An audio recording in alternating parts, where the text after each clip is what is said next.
ठीक है, last topic for cost chapter, ठीक है, लास्ट टॉपिक है आपका कॉस्ट चैप्टर का, ध्यान दीजिएगा एकदम के लिए, ठीक है, very very easy topic, exam में 1 से 2 मार्क का सवाल पूछ लेता है ये टॉपिक के ऊपर में। पूरा चैप्टर का जो सिनॉप्सिस अगर डिस्कस करें, cost is a very very dear chapter if it is seen. अगर हम देखें तो अगर आप लोग वन रीडिंग भी करो कॉस्ट का तो यू अंडरस्टैंड कि कॉस्ट जो है एज सच कोई रॉकेट साइंस नहीं है। प्रोडक्शन के शुरू के पार्ट जो टॉपिक्स थे, प्रोडक्शन पे जब अपने चार्ट्स वगैरह आया तो हमने समझा कि हाँ charts is manageable from our and, right, ठीक है। शुरू का जो थियरी पार्ट था, प्रॉब्लम्स क्या है, कॉन्स्टेंट्स क्या है, वो दिमाग से निकल जाता है। बट कॉस्ट में एज सच कोई रॉकेट साइंस था ही नहीं। टाइप्स ऑफ कॉस्ट था पहले, ठीक है, जो कि डिफिकल्ट था, direct cost, traceable cost, non traceable cost, याद है ना आप लोग को, ठीक है, implicit cost, explicit cost, opportunity cost, accounting cost, ऐसे कॉस्ट के टाइप्स थे। फिर हमने शॉर्ट रन लॉन्ग रन के ऊपर डिस्कशन किया था। शॉर्ट रन में mainly there are 2 types of cost, क्या क्या था वो, variable cost and fixed cost. Short run में the cost are divided into 2 aspects, क्या क्या था वो, variable cost and fixed cost, ठीक है। उसके चार्ट्स को हम लोग ने एनालाइज किया था, उनके चार्ट्स को हम लोग ने एनालाइज किया था किस तरीके से कि फिक्स्ड कॉस्ट जो रहेगा that will remain what, fixed despite the level of output, चाहे कुछ भी हो जाओ कॉस्ट तो क्या रहेगा, हमेशा फिक्स्ड ही रहेगा, ठीक है। वेरिएबल कॉस्ट वैसे तो जैसे जैसे आउटपुट बढ़ता है वैसे वैसे आपका कॉस्ट भी क्या होते रहता है, बढ़ते रहता है, ठीक है। But the shape was not a straight line, ठीक है, it was what, an inversely S shaped curve. वो इनवर्सली एस शेप्ड कर्व क्यों था, because of the law of variable proportions. जहां पे प्रोडक्शन अगर ज्यादा होगा तो कॉस्ट उस समय कंपैरेटिवली क्या होगा, कम होगा, and the vice and the versa, ठीक है, याद है। उन दोनों को, fixed cost and variable cost, दोनों को मैं मिला दूं तो मुझे क्या मिलेगा, ठीक है, fixed cost and variable cost दोनों को अगर मैं मिला दूं तो मुझे क्या मिलेगा, टोटल कॉस्ट मिलेगा। तो यानी कि पूरा का पूरा कॉस्ट चैप्टर, ध्यान दीजिएगा थोड़ा सा, ठीक है, मजाक नहीं, ठीक है, पूरा का पूरा कॉस्ट चैप्टर को हम लोग ने 3 एस्पेक्ट्स में डिवाइड कर दिया। 1 was the types, basic portion खत्म। Second was short run discussion. Short run में हम लोग ने एस्पेक्ट को 3 लेवल पे डिस्कस किया था, totals, average and variables. When you are studying आपका माइंड मैप रेडी रहना चाहिए कि चैप्टर का फ्लो क्या है, नहीं तो बोलोगे ये कहाँ था, ये क्या था। थर्ड टॉपिक क्यों रख रहा हूँ, थर्ड टॉपिक हो गया आपका कौन सा, लॉन्ग रन का डिस्कशन, उसी में economies and diseconomies of scale भी आ गया। एंड लास्ट एक अलग से पॉइंट बता रहा हूँ जो कि दिमाग से निकल जाता है, वो था आपका कॉप डगलस वाला पॉइंट, ठीक है ना, लेबर एंड कैपिटल था।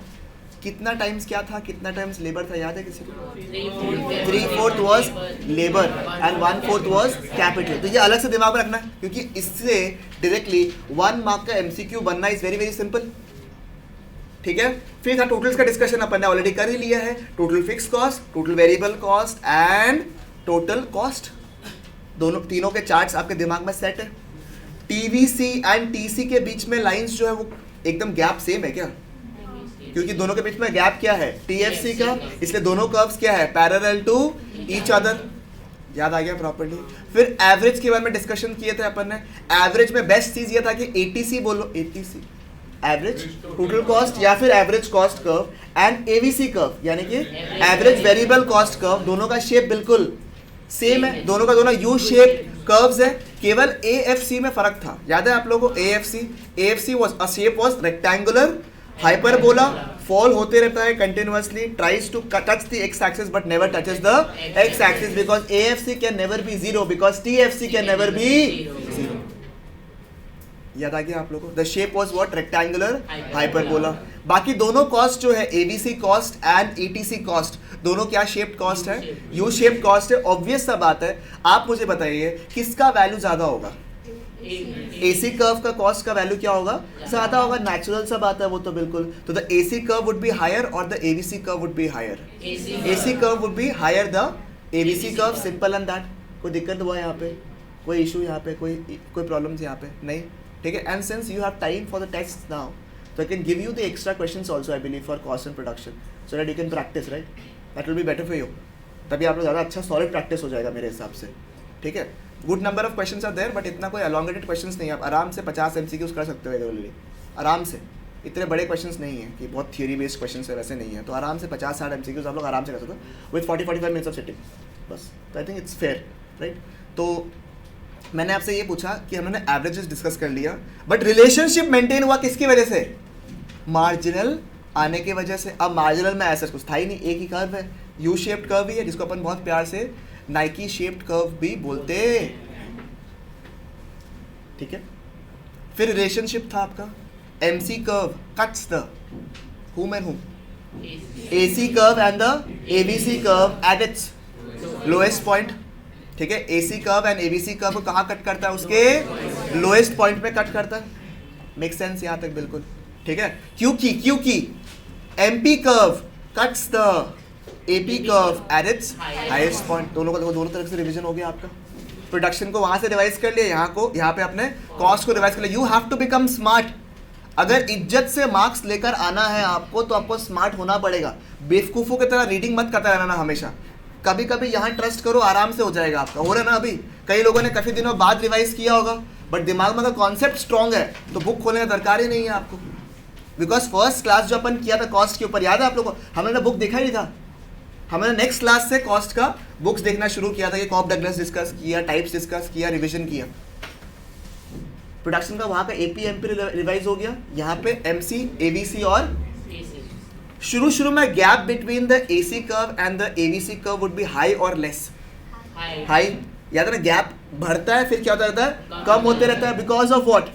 Falling AFC। और दोनों के बीच में गैप एकदम कम हो जाता है। But can it touch each other या intersect each other? The answer is no, because AFC can never be 0। इस वजह से क्या AFC एंड ATC का कभी भी इंटरसेक्शन भी नहीं होगा। यहाँ तक कोई डाउट्स, यहाँ तक कोई दिक्कत मुझे बताइए। दूसरा ऑब्जर्वेशन ये था कि दोनों ही यू शेप कर्व्स था, बट AVC में हमने क्या देखा? पहले वो अपने लोएस्ट पॉइंट में फॉल करता है और फिर बढ़ना शुरू हो जाता है।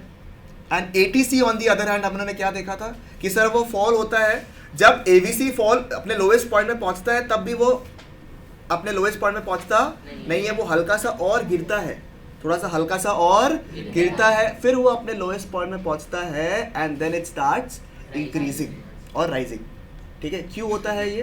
बिकॉज AC के अंदर एक और एलिमेंट है AVC के साथ साथ, वो कौन सा है? AFC। एंड क्योंकि AFC कंटिन्यूअसली फॉल हो रहा है तो उसका इम्पैक्ट ATC पर भी गिरता है, और उस वजह से क्या होता है प्रियांशी? ATC भी और फॉल होता है, अपने लोएस्ट पॉइंट में पहुंचता है। बाय दैट टाइम AFC का पावर बहुत कम हो गया है एंड AVC का पावर बहुत ज़्यादा बढ़ गया है, तो वो खींच के उसको ऊपर में लेकर चले जाता है। ये था आपका पूरी शॉर्ट टर्म का डिस्कशन। कॉप डिगलस उन्होंने डिस्कस कर ही लिया, तो वो शॉर्ट टर्म के अंदर आ गया आपका, ठीक है। उसके बाद अपन ने लास्ट क्लास क्या डिस्कस किया था? About long run functions. Long run में हमने सबसे पहला ऑब्जर्वेशन क्या देखा था कि हमारे सारे के सारे वेरिएबल्स क्या होंगे? सारे के सारे फैक्टर्स क्या होंगे? सॉरी, वेरिएबल होंगे। सारे के सारे फैक्टर्स क्या होंगे? वेरिएबल होंगे। और हमारा अल्टीमेट मोटिव क्या होना चाहिए कि हमारा कॉस्ट क्या हो? मिनिमम हो। डिस्पाइट द प्रोडक्शन प्लांट, हमारा कॉस्ट क्या होना चाहिए? मिनिमम होना चाहिए, despite the position at which we choose the different types of plants. An accumulation of short-run average cost curves gives you what? The long-run average cost curves.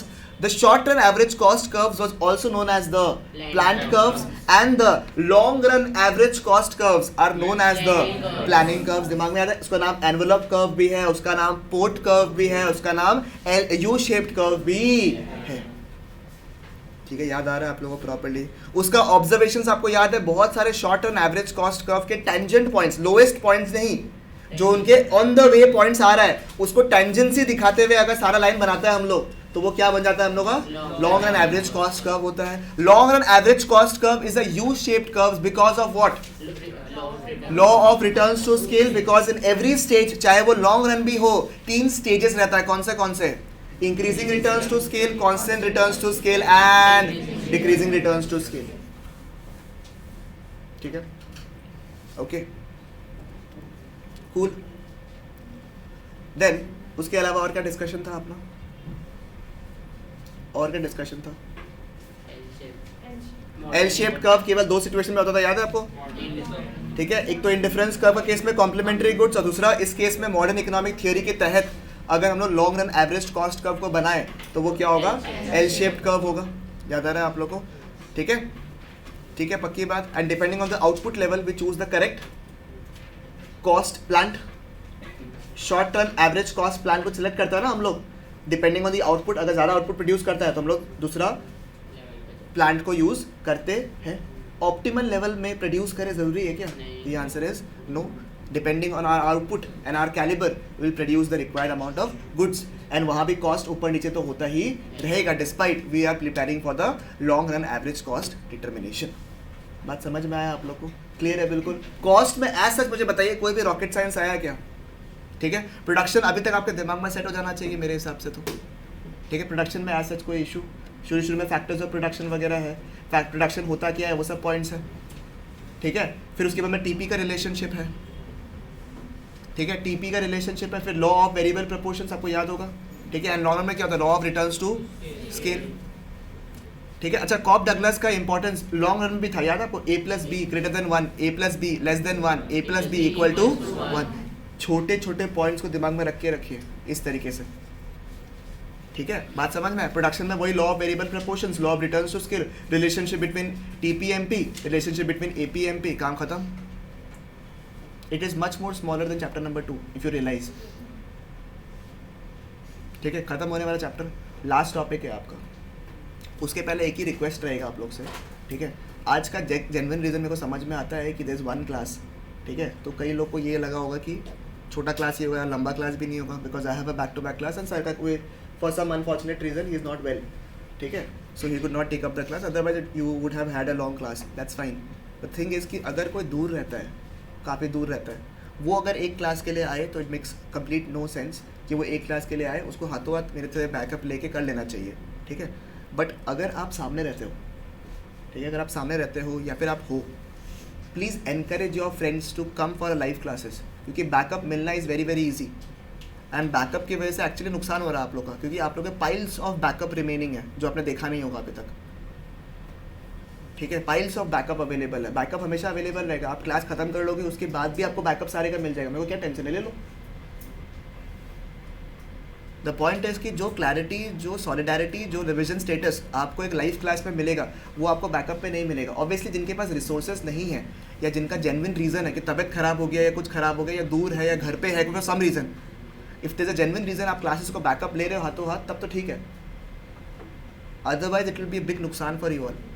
इसलिए मेरा request रहेगा आप लोग को, ठीक है, I will not comment for the other classes because I am not in a position to comment, but at least for my classes I tell you the amount of revisions I do, the maximum amount of advantage you will get when you hear it, and I can give you an assurance कि अगर कोई बच्चा यहाँ पे है जो कि around 95% classes किया है मेरा, ठीक है, कि 2% 5% मैं खुद भी बोलता हूँ या कभी ना कभी मैं भी बीमार पड़ सकता हूँ, बट जिसने जेन्युइनली अगर 90 से 95% क्लासेस अटेंड किया है and have seen the backup, आप मुझे बता दो अगर आपको घर पे भी लिमिटेड पढ़ना पड़ रहा है नहीं पड़ रहा है, अगर आप बैठ के केवल MCQs खोल के स्टार्ट कर दो, मैं गारंटी दे सकता हूँ आपको कि आप MCQs समझ जाओगे।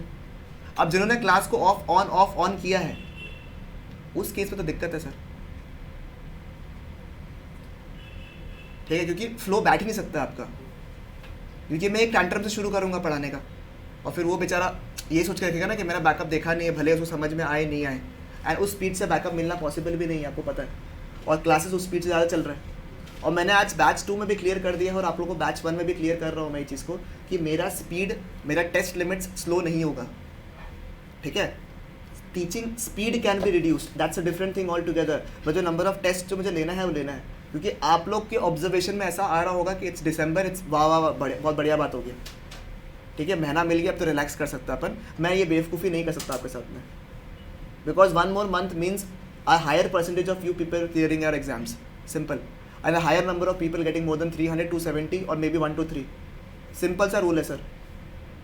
तो मैं अपने केस में तो कोई स्लो डाउन होने वाला नहीं हूँ, ठीक है। अगर 3 बच्चा भी, ऐसा नौबत आता नहीं है कभी भी, ठीक है, बट स्टिल अगर 3 बच्चा भी जेन्युइनली आ रहा है कि बच्चा आप हमको पढ़ाओ, हम लोग रैंक के लिए एम करेगा, मैं तो पढ़ाऊँगा उसी विगर से। तो if your friends are there, आप लोग में से कई जन भी है जो कभी कभी इनकन्सिस्टेंट रहते हैं, ठीक है, I can see on your faces and all, तो मैं आपसे यही रिक्वेस्ट करूँगा कि एक तो आप अपने फ्रेंड्स को अगर वो दूर रहता है और वो अगर नहीं आया है ये सोचते हुए कि मेरा 1 घंटा का क्लास है, चलो मैं मैनेज कर लूँगा आज हाथ बैकअप लेकर, दैट्स स्मार्ट।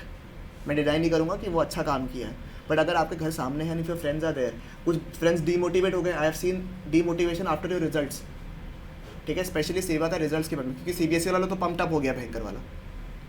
सेवा का रिजल्ट्स के बाद में seen a lot of people, sir result जैसा भी हो जाए आपका, that's the time for redemption, ठीक है। तो मैं आपको यही बोलूँगा कि अगर आपका कोई फ्रेंड्स है जो इंटरनल लेवल पे इतना कॉन्फिडेंट नहीं है, क्योंकि to an particular extent I have a limit ना, आप यहाँ आए हो, आपको दिक्कत है, मैं आपको सॉल्व कर सकता हूँ, आपने अप्रोच किया, आपने प्रॉब्लम बताया, मैं सॉल्व कर सकता हूँ आपको। जैसे आप एग्जाम्पल, आपका भी इनकन्सिस्टेंसी हो रहा है बहुत, है ना, जस्ट बिकॉज आप लोग एक ग्रुप में, ये मतलब नहीं है कि आप लोग का नोट नहीं हो रहा है कि आप लोग कब आ रहे हो कब नहीं आ रहे हो। इनफैक्ट जो लोग इनकन्सिस्टेंटली मिस भी कर रहे हैं क्लासेस, उनके पास कॉल भी जा रहे हैं, ठीक है, that means people are genuinely concerned, ठीक है, अबाउट योर करियर्स। आपको समझदारी करना पड़ेगा अपने दोस्तों को। देखो आप बोलोगे भैया मैं अपने दोस्तों को क्यों हेल्प करूँ या अपने जानकारों को क्यों हेल्प करो, बिकॉज आप कुछ ना आप तो पुण्य भी लेके जाओगे, because 5% element of luck is always there. Yesterday only I had a discussion, ठीक है, with one of my student, जिन्होंने सारे पेपर सॉल्व किए थे, सारे पेपर सॉल्व किया, सारा MTP RTP सारा सॉल्व करके गया है, सारा आंसर्स लिख के गया है, still she aimed around, she got an around 190s in her first group of CA intermediate. आप बोलोगे उसने मेहनत नहीं किया, बिल्कुल नहीं सर, 190 जब अपना क्रॉस करते तो लक है, तो 5% ये भी है, आप जिनको भी मानो, हाँ 5% तो ये भी है सर। और ये आपको ऐसे तो होगा नहीं कि आप बैठ गए 15 मिनट पूजा करने के लिए रोज तो आपको मिल जाएगा, ये आपका सारा काउंट करता है। 5% लक इज देयर सर, चाहे वो AIR के लिए रैंक हो, चाहे वो पास होने के लिए चाहिए हो। और एक बच्चा है जो 13 दिन पढ़ा था revision, because of his family issues वो नहीं पढ़ पाया था, ठीक है, 13 डेज अभी रिविजन किया उसने, क्लासेस किया, ठीक है, किस तरीके से क्लासेस खत्म पहले कर लिया था, 13 डेज अभी पढ़ा, 13-14 डेज लास्ट का पढ़ के दिया, पास हो गया group. Happens in CA exams. I'll tell you, this exam will teach you everything. इसलिए आप लोग अपना फ्रेंड्स को यही बोलो कि आ जाओ, एंड स्पेशली बहुत जन डिमोटिवेट हुआ है आफ्टर योर 12th का एग्जाम, हार्डली मैटर करेगा sir. I have seen countless people जिसका 55-56% आया था, वो लोग अच्छा खासा मार्क्स लेके आया और CA पास किया। एंड ऐसा मैंने भी बहुत जन को देखा है जो 12th-11th में टॉपर्स थे, but did not do well in their CA exams. तो your consistency is the key, और जो लोग कंसिस्टेंट मैनेज करेगा वो लोग को रखेगा। तो आप लोग अपना फ्रेंड्स को एटलीस्ट एनकरेज करो for those who have left. कुछ लोग का जेन्युइन तबियत खराब है, दैट्स अनडिनाइबल, ठीक है, कि हम लोग उसमें तो लास्ट मोमेंट तक उनको हेल्प करेंगे, बट अगर आपका दोस्त है कोई है, ठीक है, कुछ आपके दोस्त शायद राजस्थान गए हुए थे, वो अब तक नहीं आए, you can not afford to take 1 month का ब्रेक, ठीक है ना, when you doing CA exam. अब 11th-12th में नहीं हो कि आप 1 महीना के लिए घूमने चले गए आराम से, हाँ 7 दिन 8 दिन समझ में आता, सब जाते हैं, सब ब्रेक लेते हैं, और आपको ले भी लेना चाहिए मेरे हिसाब से, क्योंकि सितंबर-अक्टूबर के टाइम में आपका पढ़ाई थोड़ा कम होगा, पूजा का वेकेशंस वगैरह आपका रहेगा थोड़ा बहुत, उतना भी नहीं रहेगा, बट थोड़ा बहुत तो रहेगा, किसी किसी का बाहर से आया हो तो आप लोग करना पड़ेगा मेहनत। इसलिए मैं आप लोग से रिक्वेस्ट कर रहा हूँ कि एक तो आप लोग जो लोग आए हुए हो, ठीक है, कंसिस्टेंटली आओ, क्लासेस अच्छे से करके जाओ, ठीक है, चाहे वो किसी का भी हो। आपको मेरा पसंद नहीं है, मेरा मत करो, कोई बात नहीं, बाकी लोग का तो आ जाओ, ठीक है। दूसरा मुद्दा ये है कि encourage your friends also to come, कि भाई कोई फ़र्क नहीं पड़ता सर, एक चीज़ समझो आप बात को, आपने सोचो अगर नहीं भी किया, ठीक है, आपने नहीं किया, आप बोलते हो मैं नहीं करूँगा, मैं CA नहीं करूँगा, मैं 12th में BCom वगैरह करके निकाल दूँगा, ठीक है, MCom करके निकाल दूँगा आपको। अगर आपको एक प्रोफेशनल डिग्री, आप बिजनेस कर रहे हो, सब कर रहे हो, अलग मुद्दा हो गया बिल्कुल। If you don't get a professional degree, do you know the amount of salary you get? Do you have any idea? भटेरे PGs पढ़े हुए हैं, भटेरे BCom वगैरह पढ़े हुए होंगे, not discussing a degree, but that's a fact. कई लोग हैं, तो आप कैसे स्पेशल हो? सिंपल सी बात है ना, supply and demand, highest amount of supply है, क्योंकि कंपल्सरीली करना पड़ता है। और पहले लेवल पे अगर आप भाग जाओगे तो फिर क्या गारंटी है कि दूसरा कोई कोर्स लोगे वो कर लोगे? क्या गारंटी है? लिख के दो मेरे को।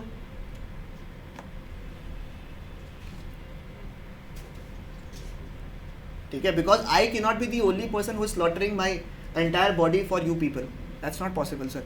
It has to be a mutual decision. You also have to feel equally lively for the other person who is standing over here or for the course in general. तभी आएगा वो फ्यूचर फील, तभी आएगा वो मन से कुछ करने का बात, और बिना इमोशंस का I can not teach, simple. मेरे को भी तो आना पड़ेगा ना कि यार इस बच्चा के लिए जेन्युइनली करना पड़ेगा, भले उसका ये एक चैप्टर नहीं हुआ। कुछ लोग के लिए ऐसा भी होता है कि लास्ट मोमेंट में पता है कि भैया नहीं समझ में आ रहा चैप्टर बताओ, अब वो इतना मेहनती है तो उसको बताएगा भी हम लोग, और वो पूरा टाइम फाकी मारा है कुछ में नहीं, वो लास्ट में बोलेगा भैया करा दो, कहाँ से कराए? तो it's a give and take policy in life also will get. और अभी तो बहुत कुछ आपको परोस के मिल रहा है, इतना परोस के नहीं मिलता ज़िंदगी में आपको। ना कोई रेड कारपेट लगने वाला आपका सीए बनने के बाद में कि आओ वाओ जी, प्रेसिडेंट फ़ोन करेगा आपको कि थैंक यू सर, आप हमने धन्य कर दिया कि आप हमारे कोर्स के पार्ट बन गए, और अब तो आप बन भी गए। कुछ रेड कारपेट नहीं लगने वाला, it's just an insurance for you and then you multiply your numbers. यहीं पे बैठे हुए रहेंगे, सीए तो बनोगे बहुत जन इसमें से, यहाँ पे बहुत जन होगा जो लोग शायद तक इतना एक्स अमाउंट ऑफ पैकेज कमा रहा होगा, दूसरा वाला उसके साइड में खड़ा होकर बोलेगा कि हम तो इतना कमा रहे हैं भैया। ठीक है, you have to have the madness, you have to have the भूख, उसके बिना कुछ नहीं होता है, सिंपल सा बात है। आफ्टर डिग्री भी आपको बहुत जन सुना देगा कुछ कुछ चीज़, आप कौन से बड़ी बात कर रहे हो। भूख होना चाहिए, भूख भयंकर वाला, सारा नींद चला जाता है, सब कुछ चला जाता है, भूख चाहिए भयंकर वाला, और पागलपन चाहिए जो बोले ना कि हाँ नहीं पॉसिबल है। यहाँ पे भी बहुत जन बोले थोड़ी ना यार 1 2 3 आता, पूरा इंडिया में आ रहा है ना, तो यहाँ से क्यों नहीं आ सकते। बहुत जन बोला था आईपीसीसी में रिजल्ट रैंक नहीं आता, कल आया ना, पहला इंसान आया ना, वो सबका आशा बढ़ा दिया, लाया ना, उसके अंदर भी तो ड्रीम होगा, उसको भी तो पागल बोला होगा लोग बाग। बट जब you are with the champions, example team 11 अगर है इंडिया का, यू नो दैट 15 प्लेयर्स जो आपके टीम में है अभी, दे द बेस्ट द लॉट, पूरे इंडिया में बेस्ट प्लेयर्स है वो लोग, तो आपको भी क्या लगेगा, मेरे को अच्छा करना है खराब करना है, अच्छा करना है। तो if you surround your self with people जो कि भाई उस लेवल का मेंटालिटी रखता है, ऑटोमेटिकली आप अच्छा बन जाओगे। बट उनके साथ में होगा कि देखा जाएगा, करेगा या नहीं करेगा, हो जाएगा तो कर लेगा, ठीक है, इतना तो हमसे पढ़ा जाता नहीं है, अभी किसी से पढ़ा नहीं जाता है, तो बकवास तो करो मत। किसी को शौक नहीं है, किसी को मजा आता है, तुमको किताब लेके बैठ के मजा आता है पढ़ने के लिए, नहीं आता किसी को ना, वापस नहीं पढ़ना बोल के तुम पढ़ रहे हैं, तो किसी को शौक नहीं है। तो इतना बकवास में सब करो मत कि हम तो 7 घंटा पढ़ नहीं सकता, कोई नहीं पढ़ सकता है। It is impossible for a person to deliver here. Look at that, look at your senior sir, मतलब we sometimes feel bad the fact कि हम लोग क्या कर रहे हैं at half the age of his, हम लोग क्या कर रहे हैं, वो 12 घंटे दे रहे हैं अभी डिलीवरी। इम्पॉसिबल है, अगर आप पैशनेट नहीं हो, आप पागल नहीं हो ना, इम्पॉसिबल। आप एक दिन लेक्चर दे के देख लो उनके लेवल पे जाके, फिर आप बोलोगे कि भाई साहब मेरा रेस्पेक्ट बढ़ जाएगा। और if an as a mentor, as a teacher, if I am telling and giving me that much of respect, you are his students, तो please mark the amount of respect on the people that come in and put in so much of effort, ठीक है। And it should not be an equal, it should be an equal dream, it should be an equi dreams. तो हर एक test को उतना equally important दो, हर एक moment को इतना इंपॉर्टेंट दो आप लोग। आई कैन सी एक slouching point and I feel bad looking at the amount of motivation that batch 1 people had and what I see right now. नहीं है, वो जोश ही नहीं है आपके अंदर। क्या हो गया, थक गया,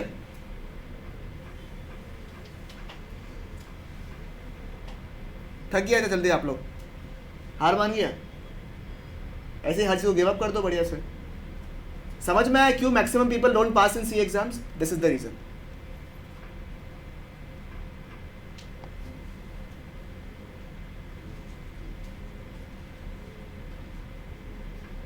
And nobody is so special. Competition होना चाहिए, नहीं तो इसको भी मजा नहीं आएगा, इसको उठा के दूसरा बैच में डाल देगा। अगर यही कंपटीशन है तो खाली क्या फायदा, तुम्हारा क्या हुआ, तुम तो अच्छा कर रहा था, फिर क्या हुआ तुमको? Why are you so inconsistent?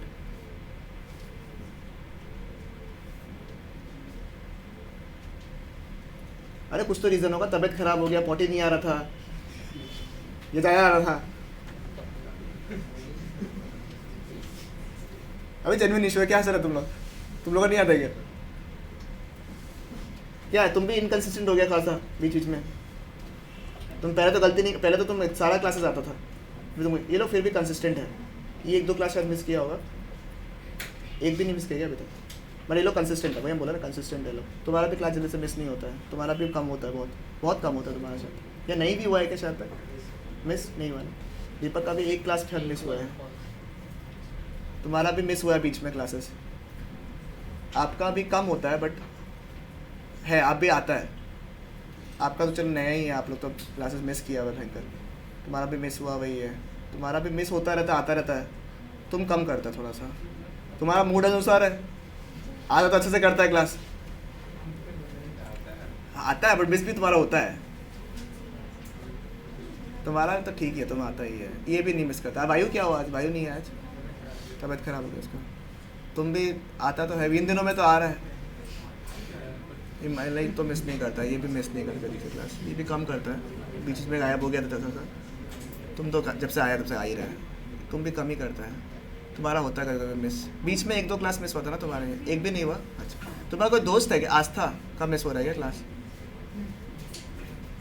तुम्हारा भी 1-2 बीच में मिस हुआ था, ये लोग का भी मिस नहीं होता, तुम्हारा भी बीच में मिस हुआ था, काफ़ी क्लासेस मिस हुआ तुम्हारा तो बीच में, तुम्हारा मिस नहीं होता, तुम्हारा भी नहीं होता क्लासेस मिस, सिमरन का भी ऑलमोस्ट 1-2 क्लासेस ही शायद बीच में वो होगा, तुम्हारा होता है शायद ना, तुम्हारा भी हुआ है क्लासेस मिस।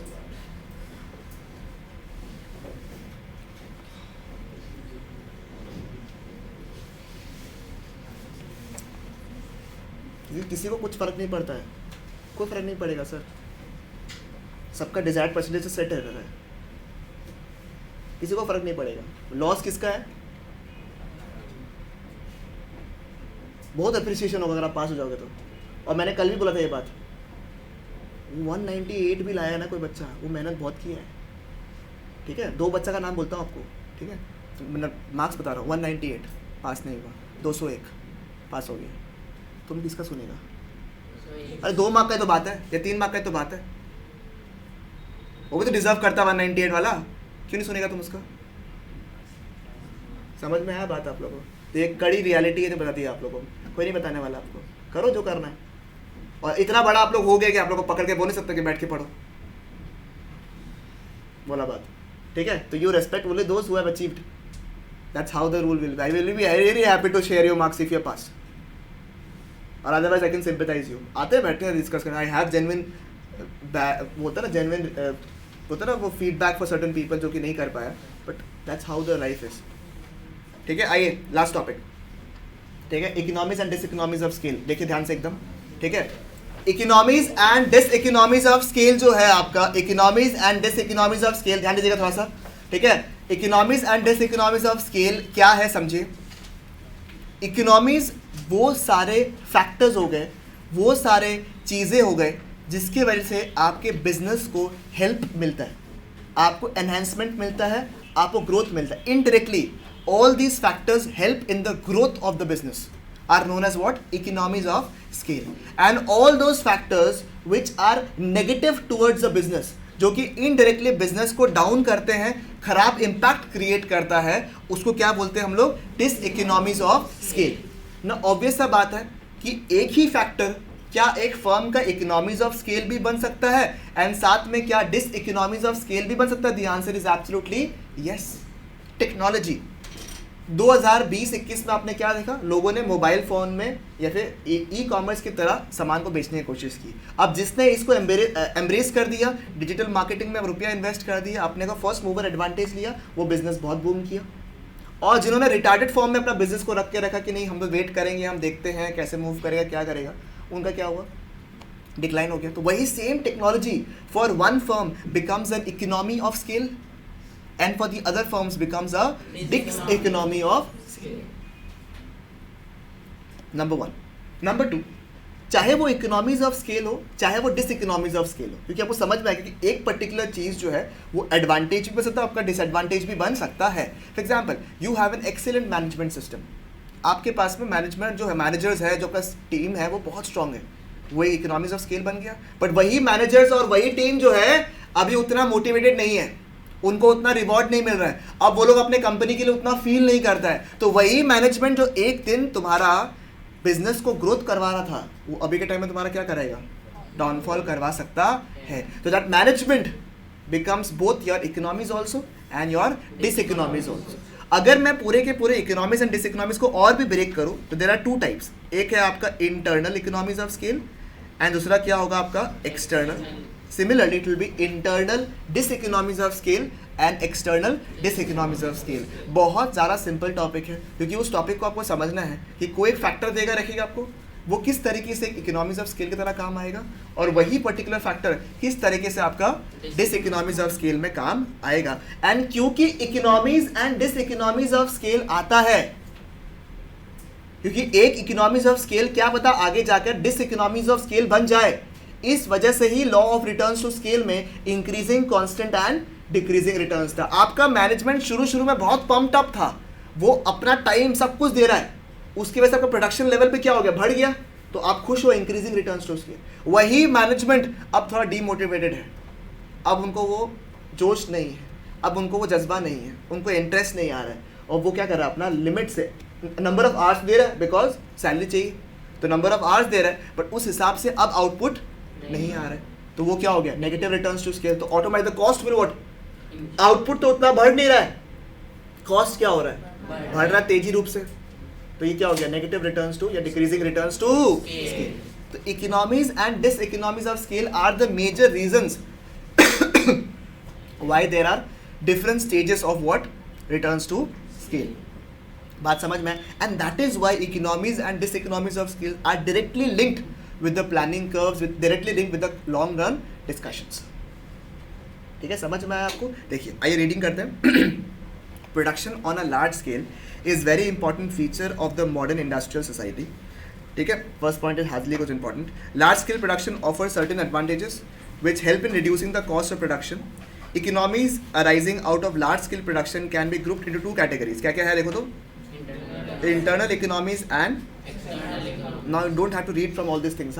आपके ऊपर चार्ट में बना लेना चाहिए इंटरनल एक्सटर्नल. ठीक है, फिर internal economies of scales are those economies of production which accrue to the what, firm, where when it expands its output so that the cost of production would come drastically what, down, and place the firm in a better position to compete in the market.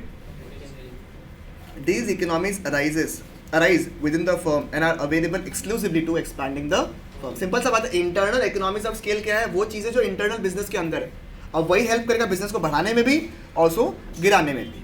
Next क्या लिखा, on the other hand in external economies of scales are benefits accruing to the each member firm of the industry as a result of an expansion of the industry. मतलब simple सा बात है, कोई external factor जो है, internal economies and diseconomies of scale आपके control के अंदर है.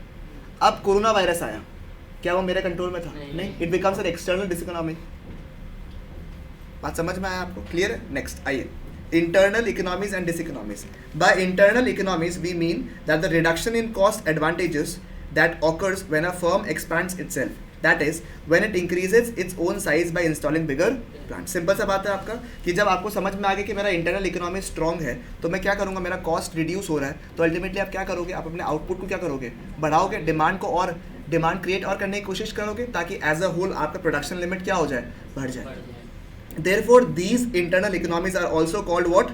Economies of large scale production. क्योंकि अगर आपको बड़ा रूप में काम करना है, तो आपका इंटरनल इकोनॉमीज जो है वो क्या होना पड़ेगा, स्ट्रॉन्ग होना पड़ेगा, अच्छा होना पड़ेगा, पॉजिटिव होना पड़ेगा. That is why these are known as economies of large scale production.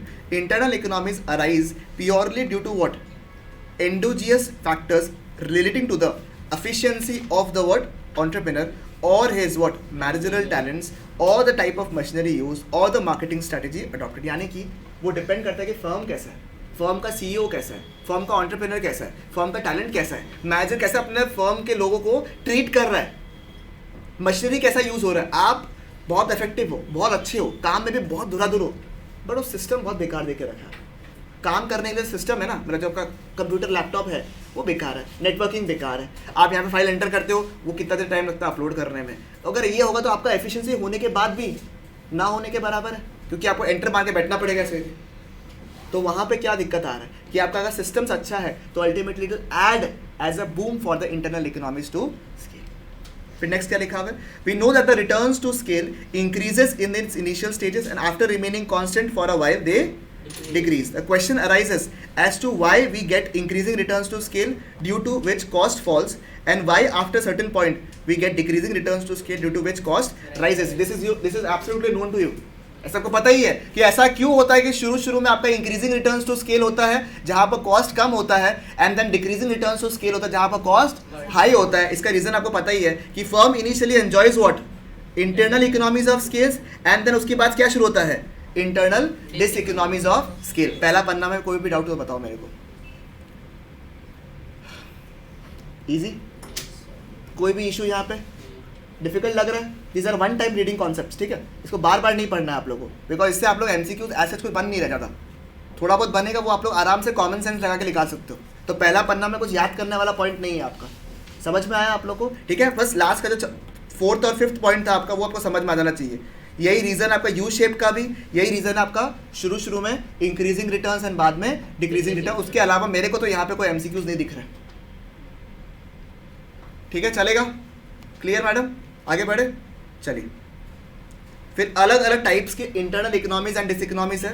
Number 1 क्या लिखा हुआ देखिए, टेक्निकल फैक्टर. देखो इकोनॉमीज कब कब होगा, as the firm increases its scale of operations it becomes possible to use more what, specialized, more specialized what an efficient form of all factors, यानी कि कैपिटल इक्विपमेंट्स एंड मशीनरी. यानी कि जैसे जैसे आपका फर्म बड़ा हो रहा है वैसे वैसे आपके पास में पूंजी आ जाता है, ताकत आ जाता है, ताकि आप बड़े बड़े मशीन्स और भी परचेज कर सकते हो, नए टेक्नोलॉजी में अडॉप्ट कर सकते हो. ठीक है. और for producing higher level of output there is generally available a more efficient machinery which when employed to produce a large output yields a lower cost per unit. यानी आपने जितना बड़ा लेवल पे काम किया, आपको पता ही होगा ना, जितना बड़ा लेवल पे आप काम करते हो तो एक बार का तो आपको खर्चा लगता है, बट अगर पर यूनिट कॉस्ट देखो तो वो हमेशा क्या होता है, रिड्यूस्ड ही होता है. The firm is able to take the advantage of the composite technology whereby the whole process of production of a commodity is done by a competitive one composite unit. Secondly, when the scale of production is increased and the amount of labor and the other factors become larger, introduction of greater degree of division of labor and specialization becomes possible, and as a result of that the cost reduces. समझ में आ रहे हो? अगर छोटा सा firm है जिसमें एक ही आदमी सब कुछ कर रहा है तो वो चाह के भी कोई एक चीज़ में स्पेशलाइज नहीं कर पाएगा. और अगर आप कोई चीज़ में स्पेशलिस्ट हो गए तो आपका नेचुरल सा बात है, you are a very good example in to working in that environment. तो आप क्या करोगे, अल्टीमेटली क्या करोगे, you are very good in that. तो अल्टीमेटली आप क्या करोगे, उसमें आप उसमें कॉस्ट वगैरह कम करने की कोशिश करोगे, उसको ऐसा टिप्स दोगे ताकि एज अ होल उसका आउटपुट भी बढ़े और उसका कॉस्ट उस चीज़ रिगार्ड्स में क्या हो जाए, कम हो जाए. The firm can reduce the inconvenience and the cost associated with the dependence on other firms by undertaking various processes for the input supply stage to the final output stage. ये it's an okay point. ठीक है, समझ में आ गया आपको? Basically क्या है, अगर इंटरनल इकोनॉमीज को फोकस करो, आपके पास अगर आउटपुट लिमिट करने का तरीका है तो you can basically increase the amount of production. Capital investment आप इंक्रीज कर सकते हैं, लेबर का क्वांटिटी को आप इंक्रीज कर सकते हो, बिकॉज एज अ होल आप लोगों को स्पेशलाइज कर सकते हो, ताकि क्या होगा उससे आपका कॉस्ट क्या हो जाएगा, कम हो जाएगा, एंड आपका आउटपुट क्या हो जाएगा, बढ़ जाएगा. डिस इकोनॉमीज में क्या होगा, after a certain point of time the firm experiences what, net diseconomy of scale. This happens because when the firm has reached a size large enough to allow utilization of almost all the possibilities of division of labor and employment of more efficient machinery, further increase in size of plant will bring about a high long and cost because of the difficulties of management. इतना बड़ा भी मत जाओ, इतना भी बड़ा मत बन जाओ कि आपने सब कुछ जो पॉसिबल परम्यूटेशन कॉम्बिनेशन है ना वो अप्लाई कर दिए. ठीक है, अब ज़्यादा बड़ा हो गया, सब कुछ आपने ट्राई कर लिया, तो अब क्या करोगे आप लोग, कहीं भी हाथ पाँव मारोगे आप लोग, तो अल्टीमेटली क्या होगा, आपका कॉस्ट क्या हो जाएगा, बढ़ जाएगा, क्योंकि आपने ऑलरेडी पीक टच कर लिया है. अब यू नो द फैक्ट कि अब उपाय नहीं है मेरे पास, मैं कुछ भी कर लो मेरा कॉस्ट तो क्या होगा, बढ़ेगा ही बढ़ेगा. अंडरस्टैंड? क्योंकि ये नियो क्लासिकल इकोनॉमिक्स का पार्ट है ना, तो ये अल्टीमेटली बोल रहा है क्या पता आपको, कि या तो कॉस्ट बढ़ जाएगा या तो आप मार्केट से फेड अवे हो जाएगा. This has actually happened. आप बोलोगे भैया जो हम लोग पढ़ रहे हैं वो रियल लाइफ में कैसे एप्लीकेबल है, मुझे बताइए आप लोग. ठीक है, कई सारे यूट्यूबर्स को आप फॉलो करते होंगे, एकदम बेसिक अभी का एग्जाम्पल देता हूँ मैं आपको. कई सारे यूट्यूबर्स को फॉलो करते होंगे, एक टाइम में वो लोग एक्सीलेंट थे अपने डिपार्टमेंट्स में. कई लोगों को आप देखते होंगे कि एक टाइम में आप उनको बहुत देखते थे या उनको बहुत फॉलो करते थे, या फिर उनका कंटेंट भी एक क्लास था, शायद अभी भी उनका कंटेंट एक क्लास है. ठीक है, but somehow down the line some YouTubers have faded away. या तो उनका इतने कंटेंट आते नहीं है, या उतने उनका व्यूज़ अभी आ नहीं रहे हैं, धीरे धीरे क्या हो गया, या तो उनका कंटेंट क्या हो गया, एकदम फेड अवे हो गया. ये हमेशा होता है कि शुरू में सिर्फ इंटरनल इकोनॉमिक्स ऑफ स्केल था, आपने नया टेक्नोलॉजी यूज़ किया, नया तरीका यूज़ किया, अल्टीमेटली आपका क्या हुआ, ग्रोथ हो गया। फिर क्या हुआ, जब आपने सस्टेन नहीं कर पाया, उसको पता है क्या हो जाएगा, अब मैं क्या करूँ, तो अल्टीमेटली क्या हो रहा है, उसी को ट्राई कर रहा है, कुछ कर रहा है, बट अल्टीमेटली नहीं हो रहा। बट कुछ यूट्यूबर्स जो है वो शुरू से लेकर अभी तक है। कैसे है, क्योंकि टाइम एंड नाउ में देखना वो लोग क्या किया है। जब उनको लगता है कि मेरा सैचुरेशन हिट होने वाला है, जब मुझे पता है कि मेरा डिक्रीजिंग रिटर्न्स टू स्केल आने वाला है, सर मेरा हाँ डिसइकोनॉमिक्स आने वाला है, उन्होंने अपने कंटेंट को वेरी कर दिया, चेंज कर दिया, हल्का सा ट्वीक कर दिया, कुछ चेंज ऐसा कर दिया ताकि आपका इंटरेस्ट जो है वापस से उसमें आ जाए। This is an application of not the new classical economics, this is the application of modern economic theory. समझ में आ रहा है, ये हर कंपनी कर देगा, आप हर कंपनी करेगा। एप्पल अगर सिर्फ और सिर्फ आईफोन बेच रहा होता तो वो इतना बड़ा हो पाता अभी तक, वो निकल जाता मार्केट से। वो उसने क्या किया, टाइम एंड नाउ कुछ ना कुछ आपको एड ऑन कर दिया, इस तरीके से हुकआउट कर दिया आपको कि आपको लगेगा कि यार अब what next. I am telling you in the few years, अब if they don't take out any new thing, people will be like मैंने सब कुछ तो खरीद लिया, अब मैं क्या खरीदूं। या तो ट्वीक करो हल्का हल्का चीज़ों को, या तो कुछ नया चीज़ लेके आ जाओ। इसलिए लोग ग्लासेस पे वर्क कर रहे हैं, फोल्डेबल्स पे वर्क कर रहे हैं, देखो कंटिन्यूसली, क्योंकि उनको पता है कि कोई ना कोई ऐसा टाइम आएगा जब पीपल विल बिकम बोर, उस इकोनॉमिक्स ऑफ स्केल वर्क नहीं करेगा। तो ये बहुत बड़ी तरीके से आपका रियल लाइफ पे भी एप्लीकेबल है कि time and now when you understand कि आपका dish economics of scale hit होने वाला है, उसी वक्त में आप क्या कर लो, वेरिएशंस लेकर आ जाओ। बात समझ में आया आपको बढ़िया से, ठीक है।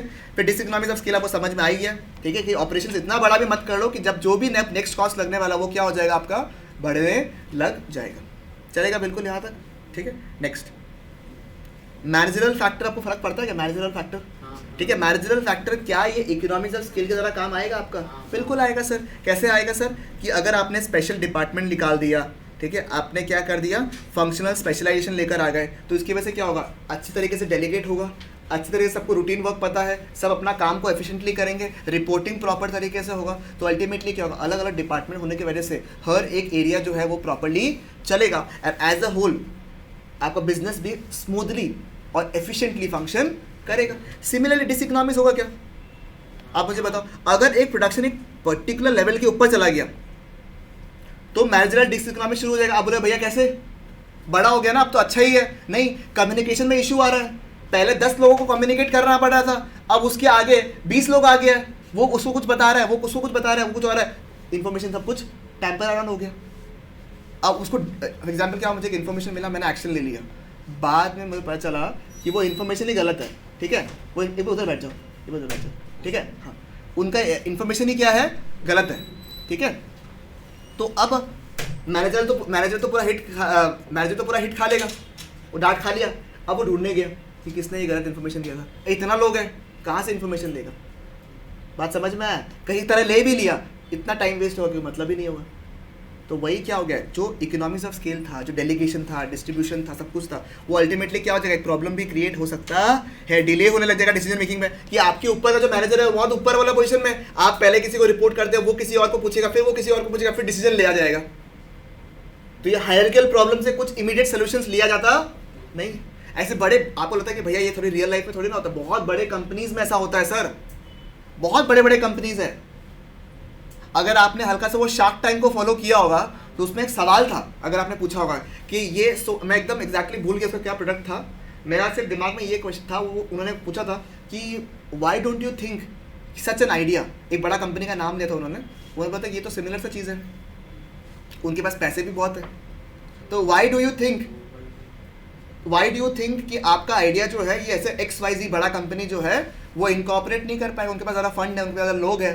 तो वो बोलते हैं कि जिस लेवल का ऑपरेशनल एफिशिएंसी हमारा रहेगा, जिस लेवल का कम्युनिकेशन एंड मैनेजरल एफिशिएंसी हमारा रहेगा, इम्पॉसिबल कि वो लोग 2-3 साल में भी इम्प्लीमेंट कर पाए, बिकॉज वहाँ पे वो लोग प्रोजेक्ट आइडिया देगा, वो मैनेजर डिसाइड करेगा और डिस्कशन होगा, डेलिब्रेशन होगा, फिर वो ऊपर जाएगा फाइल, फिर वहाँ डिस्कशन होगा, फिर वो ऊपर जाएगा फाइल, फाइनली वो जो मेन डिपार्टमेंट है वो डिसाइड करेगा कि इतना बड़ा स्केल में काम करना है या नहीं करना है। आज आप बोलोगे टाटा मोटर्स को कि छोटा गाड़ी बना दो, पॉसिबल है क्या? नहीं। वो अपना लेआउट सब कुछ बना के रखेगा, चैसिस डेवलप करेगा, सब कुछ करेगा, उसमें कई करोड़ रुपया लग जाता है। It's not easy for them. बात समझ में आया आपको? तो ये चीज जानना जरूरी है ना कि as the firm becomes bigger and bigger, the same economies of scale becomes what your diseconomies of scale. In fact, the managerial structure becomes what? Becomes complex. इसकी वजह से क्या हो? ग्रेटर ब्यूरोक्रेसी, मतलब चमचागिरी चलना शुरू हो जाता है। वो हाँ पे हाँ मिलाता है कि हाँ सर आपने तो अच्छा ही बोला होगा, या फिर इसका क्रेडिट उसको लेने की कोशिश करता है। होता ही बड़ा फर्म, सबको पता ही होगा। आप लोग बहुत बड़े बड़े फर्म्स में काम करोगे, the amount of politics that happens is crazy. बात समझ में आया आपको? क्लियर है बिल्कुल? ठीक है। Next, buying and selling factor क्या क्रिएट करता है क्या? हाँ जी हाँ, इकोनॉमीज ऑफ स्केल में फ़र्क पड़ता है। आपने वॉलमार्ट का नाम सुना? वॉलमार्ट का, ठीक है। वॉलमार्ट का आप मुझे बताइए क्या है सबसे बड़ा स्ट्रेंथ? Is the cell. जो वो सेल करता है, आपको पता होगा बड़े क्वांटिटी में और बड़े यूनिट्स में बेचता है वो, क्या उसका sale is the major business model? Management तो सर ऑब्वियसली होगा, वो तो हर एक बड़े फर्म में होता ही है। It's the purchase. अगर आपने सही दाम में परचेज कर लिया ना, सेल तो अपने आप हो जाएगा। That's the concept. सही दाम में, सही क्वांटिटी में, सही जगह हिट कर दिया आपने परचेज के वक्त में, ठीक है। तो आप सुनते होगे बहुत अच्छे से, जो बिजनेसमैन है ना डिसाइड बोला, सुनते होगे आप लोग, it is not the sale, it is not the sale that matters, it is the buy that matters. कि किस लेवल पे, किस पॉइंट में आपने किस दाम में सामान खरीदा है, समझ में आया? तो Walmart is making so much of money, या फिर it is able to sell you at a particular price because they are buying at a particular price, जो बाकी लोग शायद इतना जल्दी से कर नहीं पाए। एक तो बल्क क्वांटिटी में खरीदता है वो लोग, ठीक है, और कमांड है ऑब्वियसली। मैंने बोला भैया मेरे को 15 फ़ोन आप सैमसंग का भिजवा दो, मेरा शॉप है मैं बेचूंगा, और वहाँ पे रिलायंस डिजिटल फ़ोन करके बोलता है हमको ना 15,000 फ़ोन भिजवा दो, किसको सस्ता मिलेगा? तो जैसे जैसे बड़ा होते हो वैसे वैसे आपका बाइंग और सेलिंग कैपेसिटी क्या हो जाता है? बढ़ जाता है। इसकी वजह से आपका कैश फ्लो बढ़ जाएगा, अल्टीमेट आपका बाइंग पावर बढ़ जाएगा, बिजनेस एज अ होल।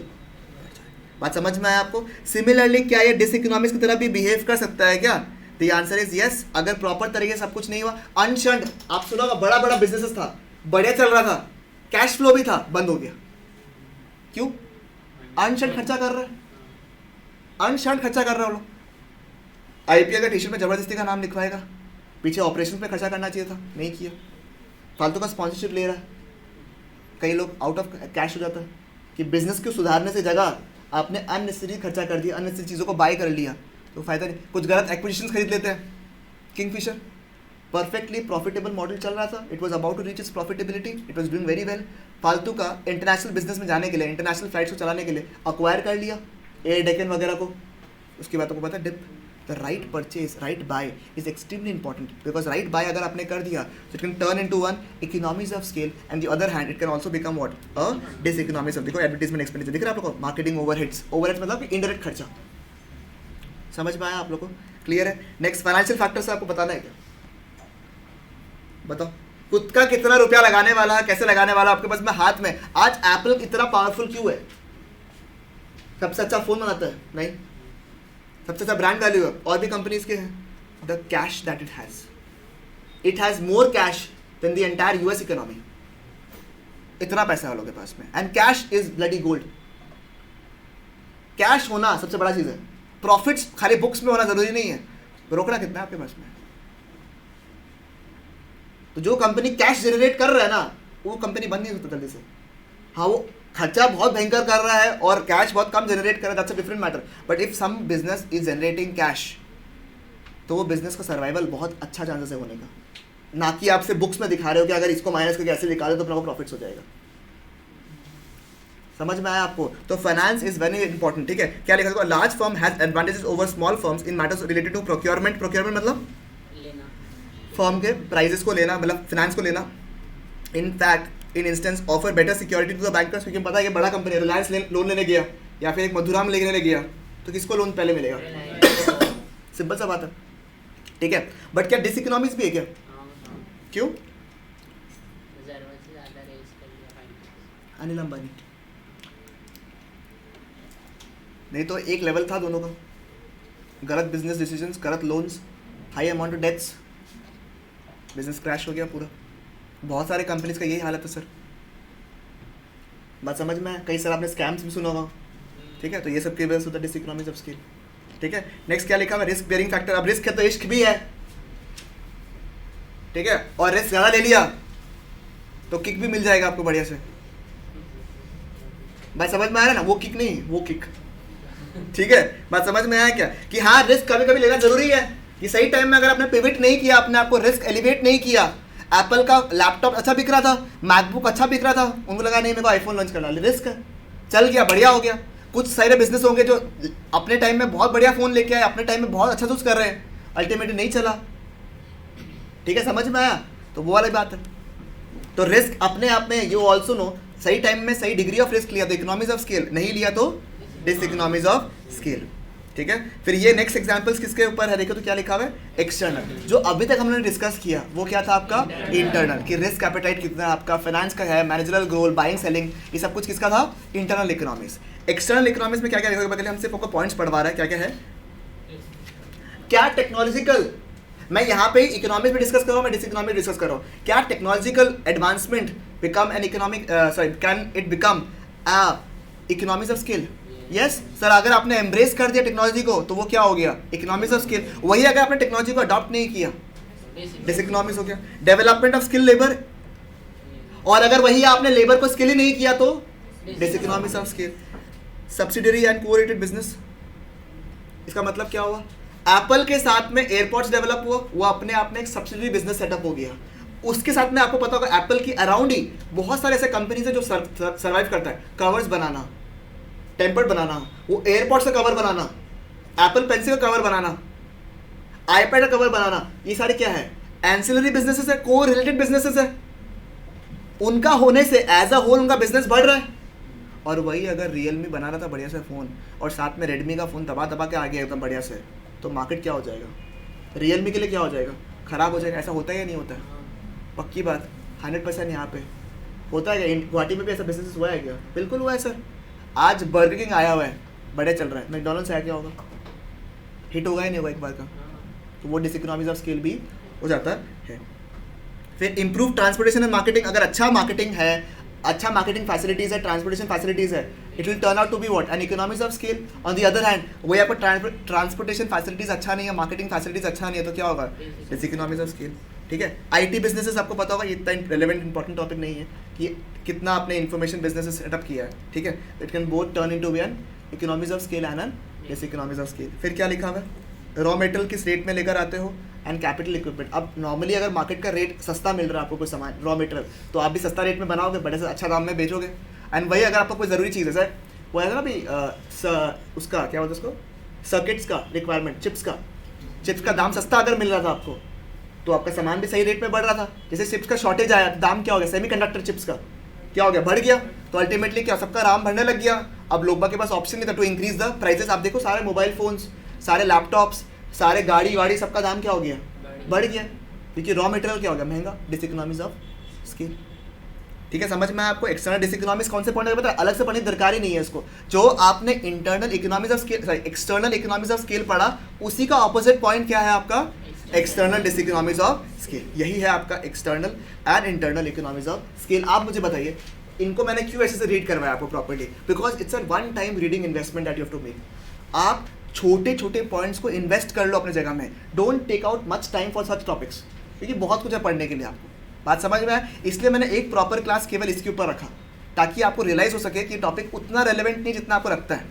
ठीक है, हाँ इंपॉर्टेंट है, 1 से 2 मार्क का सवाल पूछेगा, बट ये कॉमन सेंस में भी आंसर निकल जाएगा आपका आराम से। That is what I try to prove you. समझ में आ गया आपका। एंड करें आज के डिस्कशन को हम लोग, ठीक है, पक्की बात, ओके फाइन। ठीक है, with that your entire cost chapter is over, first second and third chapter is completely over. ठीक है, व्हाट आई एम थिंकिंग